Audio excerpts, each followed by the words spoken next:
Hello, welcome to the 27th episode of the Spiritual Brainstorm. In this episode, I'd like to revisit the concept and the idea of karma, which is explained by many spiritual teachers as a kind of very simple cause and effect relationship and reaping what you sow. Um, It is considered controversial by many people because it can be used to justify basically all kinds of things like inequalities or even the death of people. And I mean, if you start viewing the world with this ultimate view of cause and effect, then whenever you see somebody getting run over by a car or a poor person on the street or somebody actually winning the lottery, then you just say, well, it's cause and effect. Um, it's this idea that if you've been a murderer in a past life, then you're going to be murdered in this life. If you've done something good in your previous life, then you're going to experience something good in the next life. And so this idea of cause and effect can actually just kind of you can sort of start becoming passive in viewing the world and just saying, whatever happens to anyone is just they're just reaping what they're sowing. So they deserve what they get, and that's the end of that. In one previous video that I've recorded, The Ultimate Guide to Understanding God, Source, and Everything, I was explaining karma as the idea of balance. That is, I mean, maybe I would invite you to look at the video, maybe starting somewhere from, I don't know, 29 minutes or something, to sort of get the background on this idea of balance and karma. And here, the idea that I had was that it's more a question of an energetic balance. If we are all energy, if we're all pure energy, and you bring in a certain type of energy, for instance, you bring negative polarity into the world or into your soul. Say your soul is just a big bundle of energy with positive and negative energy. And normally the sum total of all of this should be equal to zero. That it is your soul should be balanced energetically, and it should have as much positive as negative inside it. And so if you've brought negative energy in one of your past lives, then you need to bring new positive energy to sort of just balance it out. So it was more the idea of balance rather than cause and effect and reaping what you sow. So this idea of just making sure that your soul was a match or a mirror reflection to the universe, where energy is also balanced. You have to have energetic balance. For every positive charge, there's a negative charge, and if you reunite them, then it cancels itself out.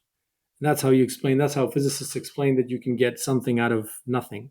Is that ultimately, if you add up all the positives and negatives and it adds up to zero, then you can actually have a universe created from nothing, temporarily existing for a certain amount of time.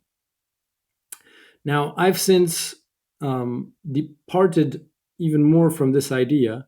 I think you can see that there's like evolutionary steps each of the way. In the first one, there's this cause and effect of paying for things. That is, if you do a good deed, you're rewarded. If you do a bad deed, you're punished. In the balance view, it is more the fact that if you've, for instance, done something perceived as good from your personal point of view, then you bring in or you taint that with your action, which is normally neutral from an ultimate point of view, you taint it with positive energy. And so you have to compensate that with negative energy or perceiving in doing something bad in your next life. So basically, karma is invented by humans or created by humans because we are the only creatures which add significance or sort of or meaning significance like this. I don't know. Or especially we attach meaning to our actions. Do animals create karma? When a lion eats a gazelle, does that mean that what is that? Is it good action, bad action? When it reincarnates, how does it pay for? Does it have to pay for that action or not? So, because we attach meaning to things, the idea that I had was that basically we create an energetic imbalance in the actions that we place. Normally, all actions are neutral from the infinite, ultimate God's point of view. It's just a dance of molecules, a molecular dance, as Eckhart Tolle likes to say, molecules. And because we give this dance of molecules a meaning, then we have to experience the opposite of that meaning. So when we create the concept of good, then we have to experience the concept of bad. If we create the concept of being short, we have to experience being tall. And it's this kind of game where we have to sort of experience what's more than cause and effect is just simply experiencing the dualities that we artificially create by the meaning that we attach to our actions. And we have to reach balance. But now I've sort of departed from that idea and went more towards karma is the ultimate goal of karma is reaching harmony. And this is even a little bit more subtler and also a bit less frightening in a way. This view that karma, the role of karma is harmony, simply means that imagine if you have infinity, the all, everything that can ever exist. And in that all, there are, of course, murderers, rapists, there are good people, saints, there are spiritual enlightened beings, there are regular people, there's just the all. And karma is basically a mechanism whereby if two individuals bring in from infinity a certain experience, for instance, the experience of victim and the experience of perpetrator, and they are not satisfied with their interactions. So they say, one or the other says that experience should not exist, denies existence of, for instance, the victim would deny the right to perpetrators to exist, saying they shouldn't exist. Infinity cannot be less than what it is. That means you cannot take anything out of infinity, which means if at some point anyone brings into this reality, into experience, the concept, for instance, of murder, you add that to the experience part out of the existing part. Experience. So this is all that exists, pure existence, and this is the world of experience, our reality. And if from existence you download or you sort of manifest in experience part of infinity, like murder, which is a concept that doesn't exist and is not manifested before humans arrived, then karma is just a way for trying to make sure that murder is integrated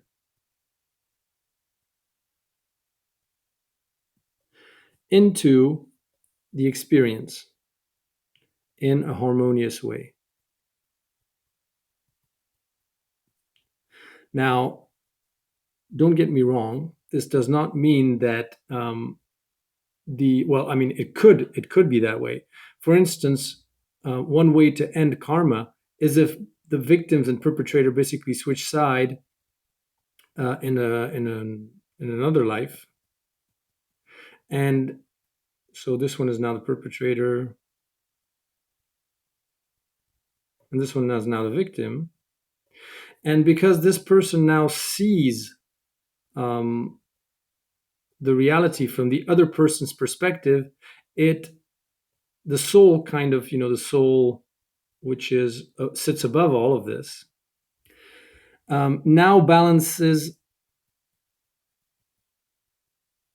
these desires. So now that you understand the point of view of the perpetrator and what they feel, it cancels out this intention of denying the perpetrator's experience and the fact that they should not exist. So it's a way to sort of cancel your desire to remove a certain experience from infinity, because now you've seen things from the other perspective. But maybe the victim now also denies the existence of the right of your experience to exist as a perpetrator. And so it goes on, and you switch sides and sides until, and so one way of for dissolving karma is forgiveness.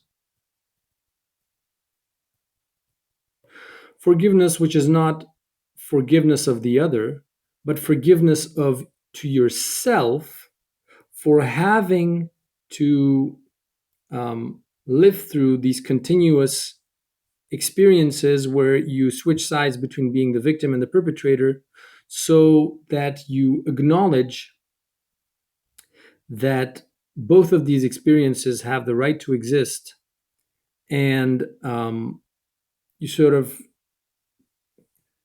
break out of this infinite cycle where you switch sides by saying, I forgive, and I understand the lesson, kind of from the soul's perspective. I understand the lesson, and I don't need to switch sides between victim and perpetrator anymore. And because I've integrated the experience of murder in a harmonious way, I don't need to live it in a disharmonious way in my lives. And this may be very provocative, of course. You may think, well, how do you integrate murder in a harmonious way? Well,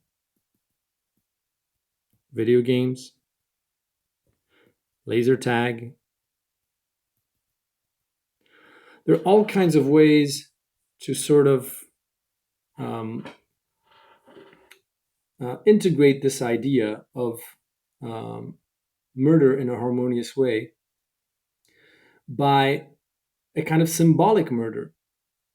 A better example even is, for instance, rape. How do you integrate that experience in a harmonious way?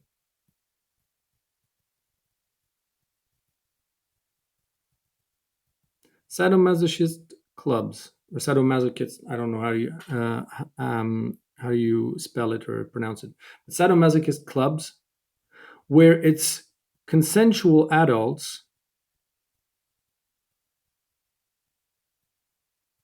which engage in switching sides between, being the rapist or the one being raped, as a game, as something that they willingly engage in because they want to sort of have that experience.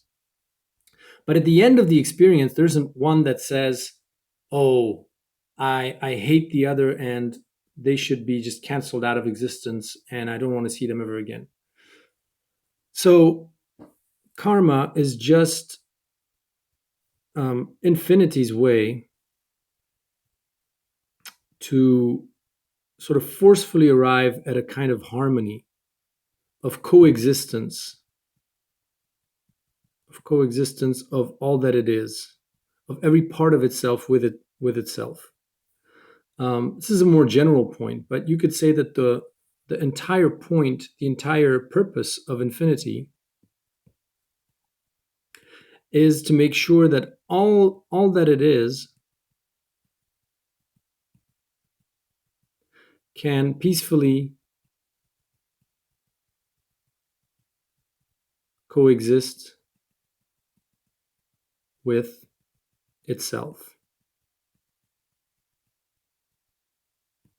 And this means anytime you bring an idea,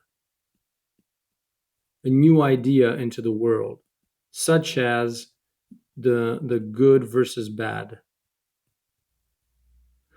or versus evil, when or victim versus perpetrator,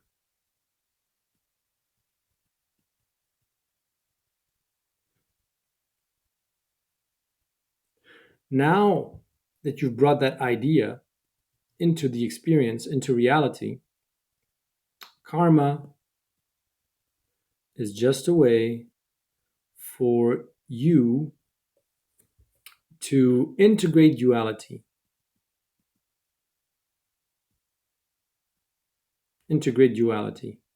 and transcend it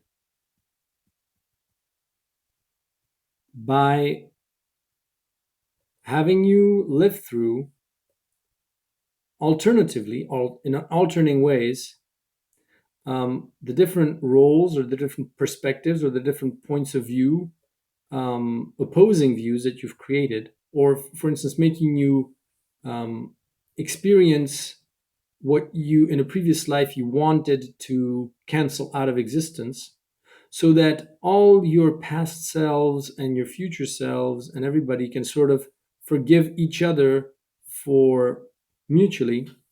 So basically, your soul forgiving itself for having to go through these cycles of experiencing duality and sort of harmonizing everything so that you forgive yourself and you don't need to experience duality in this alternating way, and you figured out a way to integrate it in a harmonious way. In a way that at the end of the interaction, you don't feel like there is a part of this experience which doesn't deserve to exist, but where you can make those two coexist without there being any hard feelings. And children are a good example of this, where they switch roles constantly, and it's only when they get sort of locked in one role or another that it starts going bad.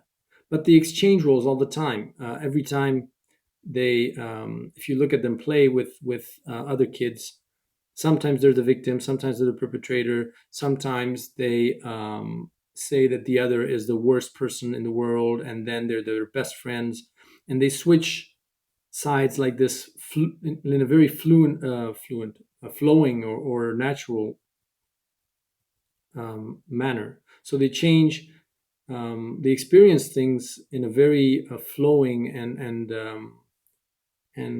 well, seamless. They seamlessly shift between these kind of roles and experiences. And the idea is to basically jump from being children to being grown adults that do not need to stick to one role or the other, but transcend it altogether and understand how you harmonize it without sort of blocking the energy, and trying to remove anything from infinity. So I don't know if this is clear. I mean, it's still fresh in my own mind, but just remember this idea of karma and harmony. Oops, it's late. Of harmony and karma going together, rather than cause and effect or balance. I think harmony is an even higher way of looking at karma, and it also um, gives a lot of hope for ending it in a simple way, because it doesn't require, there is no requirement in or obligation in necessarily paying for something that you've done, like it's something unavoidable that you will have to experience because you've created something. Now you have to reap what you've sown. In fact, the way to transcend it is not even through balance, but simply by recognizing that whatever you were fighting, whatever you denied the right to exist, if you just forgive and embrace, forgive and integrate, and stop fighting against um, the right of different experiences to exist, and then just make a conscious choice of what you actually do want to experience without this kind of judgment of trying to remove an experience from infinity, then you're already out of karma in a way. You don't need necessarily to be exposed to whatever you're resisting to or whatever you are fighting against. So, in this perpetrator victim kind of relationships, perpetrators are clearly fighting against victims, and victims clearly are fighting against perpetrators. Um, and the same for saviors who are sort of dependent on both of them. There's this kind of triptych relationship or three-point relationship between victim, perpetrator, and savior. And you can break out of that. You can really break out of that, and it doesn't require. There's not this kind of I don't know how to say, but this depressing kind of idea that um, during your life you are bound to reap what you've sown. It's not. It's not. That's not what karma is for. Karma is there for harmony. At least that is my new interpretation of karma. I hope you found this interesting, and if you have any questions or any comments, just feel free to post them. Thank you very much.